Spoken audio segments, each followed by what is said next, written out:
আপনি সকাল থেকে ঘুম থেকে যদি আপনি উঠেন 8টায়, প্রাণীরা যদি আপনার থেকে আগে ঘুম থেকে উঠে, তাহলে আপনি প্রাণীর চেয়ে উত্তম কবে হলেন? আপনি সকালবেলা কি এত রাতে আপনাকে কেন জেগে থাকতো? আপনি ডক্টর, আপনার ডক্টর, আমি এটা আপনাদের কথা জেনেই বলছি, আপনার ডক্টর আপনারাই বলেন আর্লি টু রেড bed and early to rise makes him healthy wealthy and wise. আপনি কবে আগে ঘুমাতে যাবেন? আপনাকে আগে অবশ্যই ঘুমাতে যেতে হবে। আর যদি আগে ঘুমাতে নাও যেতে পারেন, আপনার অবশ্যই 5টার আগে উঠতে হবে। আপনি পৃথিবীর একজন সফল মানুষের নাম বলতে হবে নবী রাসূলদের পরেও, যারা এমনি দুনিয়ার দৃষ্টিতে সফল, এরা সূর্য ওঠার পরে ঘুম থেকে উঠেছে। আপনি সূর্য ওঠার আগে ঘুম থেকে উঠতে পারলেন, আপনি দুনিয়া কিভাবে দখল করবেন, দুনিয়া কিভাবে বিজয় করবেন? আপনার time management is very important. আপনাকে স্কিল ডেভেলপ করা দরকার, হ্যাবিট ডেভেলপ করা দরকার, চরিত্র। মাই রুটিন, আমি বাংলাদেশের কয়েকজন বিখ্যাত মানুষের নাম বলতে পারি, তারা এত সফল। যেমন মেডিকেল কলেজের ডক্টর শাহ আব্দুল হান্নানের নাম কে না জেনেছে? শাহ আব্দুল হান্নান যখন মারা যায় তখনও তিনি প্রচণ্ড শক্তিশালী। এবং শাহ আব্দুল হান্নান বাংলাদেশের যদি মেডিকেল আমরা যদি ইবনে সিনা বা অন্যান্য ইয়ারগুলোর কথাবার্তা বলি, অথবা যদি এই যে ব্যাংকিং সেক্টর, ইসলামী ব্যাংক ট্যাংক ইত্যাদি, বাংলাদেশ সরকারের যে ভ্যাট ট্যাক্স ইত্যাদির জনক যিনি, আমি ওনাকে কোনোদিন দেখি নাই যে এই সময়ের পর তিনি ওই কাজ করেছেন। তিনি যদি খেতে হয় 1টার মধ্যে খাবেন, 1টাই খাবেন, এটা 1.5টা কোনোদিন হয় না, আমি দেখিনি কখনো। এই মানুষরা এমনি সফল হয় না। আপনাকে প্রচণ্ড নিজকে কন্ট্রোল করেন, নিজকে তত্ত্বাবধানের মধ্যে নিয়ে আসেন। এবং এটা যদি আমরা করতে পারি, তাইলেই কেবলমাত্র আমরা এই জমিনে আমরা নিজে সুস্থ না থাকলে আপনি কীভাবে করবো? নিজে বড় না হলে অন্যদিকে কীভাবে বড় করবো? এবং প্রচুর পরিমাণ টাকার মালিক হতে হবে। ইহুদি খ্রিস্টানদের কাছে প্রচুর টাকা, এই কারণে আমরা ওদের কাছে ভিক্ষা করি। আপনি প্রচুর টাকার মালিক হন, ওরা আপনার কাছে ভিক্ষা করুক। এবং টাকার মালিক হওয়ার জন্য হালাল পথে কাজ করেন, দিন রাত পরিশ্রম করেন, কেবল নিজের জন্য না, সমাজের জন্য, রাষ্ট্রের জন্য, মানবতার জন্য, মুসলমানদের জন্য। গাজায় মানুষ না খেয়ে মারা যাচ্ছে, আমরা দিতে পারি না। কারণ আপনি বলেন আমার যদি থাকতো, আপনার থাকা উচিত। কেন আপনার থাকবে না? অবশ্যই থাকা উচিত। মুসলমানরা সারা পৃথিবীর সম্পদের মালিক, এটা আল্লাহ তাআলা বলেছেন, ওয়ালাকাদ কাতাবনা ফিজ জাবুরি মিন বাদি যিকর আন্নাল আরদা ইয়ারিসুহা ইবাদিয়াস সালিহুন। আমি লিখে দিয়েছি এই জমিনের মালিক হবে সালেহ, নেককার, যোগ্য বান্দা। যোগ্যতা অর্জন করেন, আপনার প্রফেশনাল যোগ্যতা অর্জন করেন। আল্লাহ সুবহানাহু ওয়া তাআলা আমাদেরকে, তার রাসূলকে অনুসরণ করে সত্যিকার অর্থে আমরা যেন ওই রকম মানুষ হতে পারি, অ্যাভারেজ না, আনপ্যারালাল যেন হতে পারি। নারীরা সাধারণত, স্ত্রীরা, তারা যদি স্বামীদেরকে একটু আনন্দিত দেখতে পায়, তখন তারা বুঝে এখন মোক্ষম টাইম, কিছু চাওয়ার সময়, এখনই চাইতে হবে। কারণ তো উনি একটু খুশি ওদের, কারণ যখন রাগান্বিত তখন তো কিছু চাইলে দেবে না। অথবা খুবই চমৎকার একটা সময়। তিনি গেলেন এবং বললেন, ইয়া রাসূলুল্লাহ, ইয়া রাসূলুল্লাহ উদউল্লাহ আলী, আমার জন্য একটু আল্লাহর কাছে দোয়া করেন না প্লিজ। স্বামীকে বলছেন স্ত্রী। রাসূলুল্লাহ সাল্লাল্লাহু আলাইহি ওয়াসাল্লাম বলেন, আল্লাহুম্মা গফির লি আয়েশা মা তাকাদ্দামা মিন যামবিহা ওয়া মা তাআখারা ওয়া মা আ'লানাত ওয়া মা আসাররাত। তিনি বলেন, হে আল্লাহ, তুমি আয়েশার সকল গুনাহ মাফ করে দাও, যেগুলো প্রকাশ্য, যেগুলো গোপন, যেগুলো আগে করেছে পরে করেছে, ক্ষমা করে দাও। আয়েশা রাদিয়াল্লাহু তাআলা আনহা এত খুশি হলেন, কারণ তিনি জানেন যাকে তিনি দোয়া করতে বলেছেন তিনি কেবল তার স্বামী না, তিনি আল্লাহর রাসূল সাল্লাল্লাহু আলাইহি ওয়াসাল্লাম। তিনি এত খুশি হলেন, তিনি তার স্বামীর বুকে মাথাটা গুঁজে দিলেন এবং বলেন, ইয়া রাসূলুল্লাহ, আপনি এত সুন্দর দোয়া করেছেন আমার জন্যে।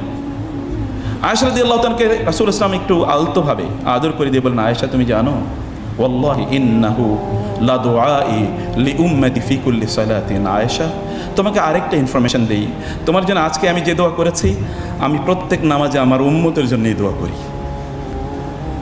স্পেশাল দোয়া যেটা তার স্ত্রীর জন্য, সেটা আপনাদের জন্য প্রতি মুহূর্তে তিনি করেন। রাসূলুল্লাহ সাল্লাল্লাহু আলাইহি ওয়াসাল্লাম তিনি বলেছেন, তিনি যাকে নিয়ে আপনারা আলোচনা শুনতে এই আয়োজন করেছেন, তিনি বলেছেন, লিকুল্লি নাবিয়্যিন দাওয়াতুন মুস্তাজাবাতুন তাআজ্জালা কুল্লু নাবিয়্যিন দাওয়াতাহু।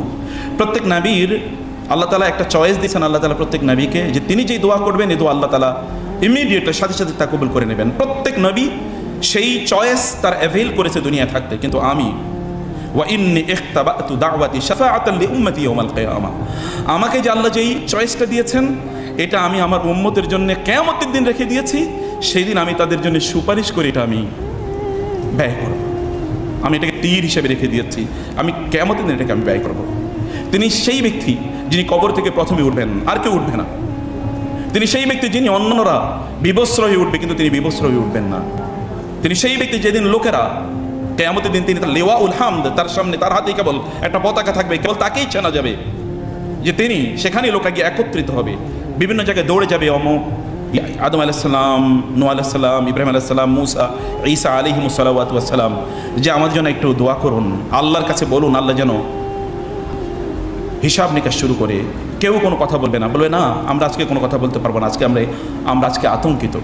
তারপর তার কাছে যাবে, তিনি সেজদায় লুটিয়ে পড়বেন আরশের নিচে পড়ে বসে, আরশের নিচে তিনি সেজদায় লুটিয়ে পড়বেন। আল্লাহ তাআলা বলবেন, ইয়া মুহাম্মদ, মোহাম্মদ কি হলো, আপনি কেন হঠাৎ করে সেজদা দিলেন, কি কারণ, কি লাগবে বলেন, বলুন। সাল তোরতা এরফা রাসাক, না উঠান, সাল তোরতা, কি লাগবে বলেন, তাই আপনাকে দেওয়া হবে। এশফা তুশাফা, সুপারিশ করতে আপনি কারোর ব্যাপারে সুপারিশ করবেন, আপনি সুপারিশ করুন, যেই সুপারিশ করবেন তাই কবুল করা হবে, কারণ ওই যে তিনি রেখে দিয়েছেন। তিনি বলেন, আল্লাহ একটু হিসাব বিচার শুরু করেন, বিচার, লম্বা প্রক্রিয়া, বিচার শুরু করেন। আল্লাহ বিচার শুরু করে দেবেন। এর মধ্যে 70,000 লোক তারা জান্নাতে চলে যাবে বিনা হিসাবে। তারা দৌড়ে আসবে, ইয়া রাসূলুল্লাহ, এখনো তো আমাদেরকে জান্নাতে ঢুকতে দেওয়া হচ্ছে না। তিনি দৌড়ে যাবেন এবং দৌড়ে গিয়ে বলবেন, জান্নাতের দরজায় তিনি টোকা দেবেন। জান্নাতের প্রহারাদার, ফেরেশতারা পাহারাদার, তারা বলবে, কে? বলে, আমি মুহাম্মদ। ও দাঁড়ান দাঁড়ান, আমাদেরকে নির্দেশ দেওয়া হয়েছে, বলে আপনি আসলে যেন দরজা খুলি। আমরা দরজা খুলছি, দরজা খুলে দেওয়া হবে। 70,000 লোক, 70,000 আমি জানি না, 70,000 বলতে আরবরা অনেক ব্যাপক সংখ্যাকে 70,000 বোঝায়। এটা সংখ্যা কেবল, এটা কোনো স্পেসিফিক নাম্বার না, এটা মূলত একটা অনেক বিশাল নাম্বার বোঝানোর জন্য, হিউজ নাম্বার বোঝানোর জন্য এটা বলা হয়। তারা দাঁড়িয়ে আছে, ফেরেশতারা দরজা খুলবে, অন্যরা প্রবেশ করতে চাইবে, ফেরেশতারা বলবে, নাও, বলবে যে ইয়া রাসূলুল্লাহ, আপনাকে আগে জান্নাতে প্রবেশ করতে হবে, আপনি ঢুকবেন, এরপরে অন্যরা ঢুকতে পারবে, এর আগে কেউ ঢুকতে পারবে না।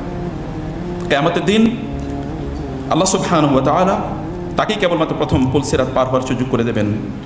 কেবলমাত্র তিনি সেই ব্যক্তি যাকে আল্লাহ সুবহানাহু ওয়া তাআলা এতটা মর্যাদা প্রদান করেছেন, যে মর্যাদার কারণে প্রায় 23,000 বার থেকে 30,000 বার জিবরিল আলাইহিস সালাতু ওয়াস সালাম সে আরশে আজিমের, সে সিদরাতুল মুনতাহার কাছ থেকে এই পৃথিবীতে বারবার ছুটে এসেছেন রাসূলুল্লাহ সাল্লাল্লাহু আলাইহি ওয়াসাল্লামকে বিভিন্ন ক্ষেত্রে দিক নির্দেশনা প্রদান করার জন্য।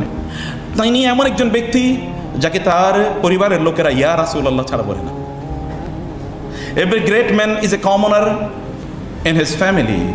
যত বড় মানুষই হোক না কেন, তার ফ্যামিলি মেম্বারের কাছে, তার স্ত্রীর কাছে তিনি তার স্বামী, সন্তানদের কাছে তিনি বাবা, এবং মা বাবার কাছে তিনি সন্তান। কিন্তু তিনি এমন মানুষ, তার স্ত্রীরা কোনোদিন তাকে ইয়া মুহাম্মদ বলে না, বলে ইয়া রাসূলুল্লাহ। তার কন্যারা তাকে বলে ইয়া রাসূলুল্লাহ, তার চাচারা তাকে বলে ইয়া রাসূলুল্লাহ, তার কাজিনরা তাকে বলে ইয়া রাসূলুল্লাহ, তার ফুফুরা তাকে বলে ইয়া রাসূলুল্লাহ। যারা তাকে বড় করেছে, লালন পালন করেছে কোলে পিঠে করে, তারাও তাকে বলে ইয়া রাসূলুল্লাহ, কোনোদিন বলেন ইয়া মুহাম্মদ। তিনি এমন মানুষ, তিনি এমন একজন ব্যক্তিত্ব, তিনি এমন একজন ব্যক্তিত্ব যার চেহারার মধ্যেই সত্যের ভাব ফুটে